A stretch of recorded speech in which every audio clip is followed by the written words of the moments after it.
Welcome back to another video. It's been a while since I've done one. That's because around about 10-11 weeks ago I caught COVID.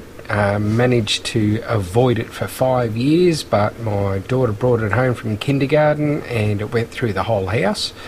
So yeah, we all got sick, we all got the COVID, and it's still 10-11 weeks later and I'm still getting over it, so I've pretty much been crook since then. So I haven't been doing a lot of work on the F100, but this last week or so I have been feeling a lot better, so I have been doing a bit of work and I'll show you what I've done. Alrighty, this is the front. I've been doing a bit of work on the front. I think the last video I had all the front cross member cut out. This is the new front cross member that I've put in. Bit of bracing there and notched out the sides of the cross member there and just tacked it in.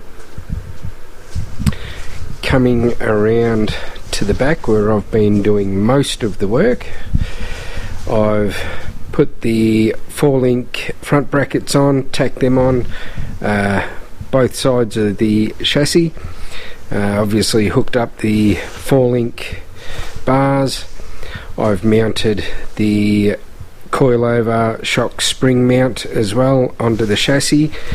I did send the diff out to get new ends put on it because the brake conversion I had weren't going to fit on the older style diff ends, so this is the new bolt style for a Ford 9-inch. And I've also done the lower piece on the C-notch on both sides, so that's pretty much ready for welding up and getting the inner boxing piece welded onto that as well. I haven't welded the brackets onto the diff housing yet, as I'm waiting to finish all that up so I can actually set the angle of the diff. Normally the diff should actually tilt back a little bit, around about 1 to 3 degrees generally. I'm going to go for the middle and I'm going to set it at 2 degrees.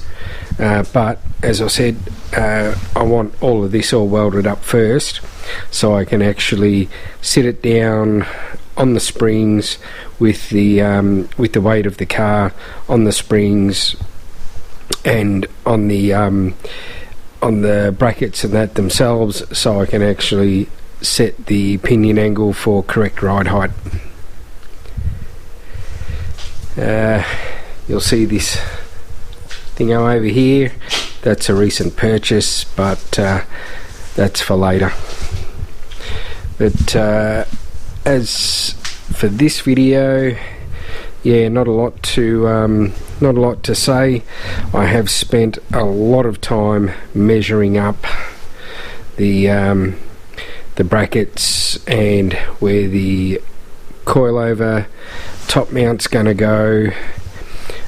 Also on the front cross member, a lot of measuring before I done any kind of cutting. As they say, measure twice, cut once. And the rear is perfect. The diff housing is level to the top of the chassis rails there, which is good. The distance from here from the 4-link brackets to the end of the diff, both sides perfect.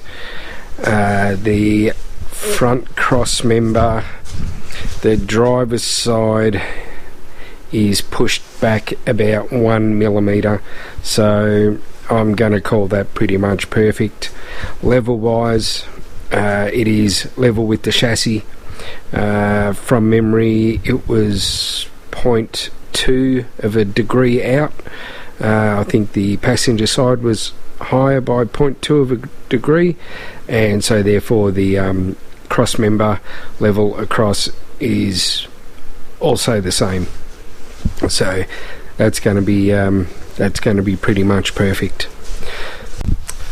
So there you have it, quick update on what's going on with the F100, and hopefully when I can get a hold of my welder and he comes in and does stage 1 of the welding, which is pretty much the bulk of it, I'll get moving on to start to fit all the other bits and pieces. Couple of cross members to go, one at the front of the diff, one at the back of the diff, one over the diff, and start putting the front end together as well.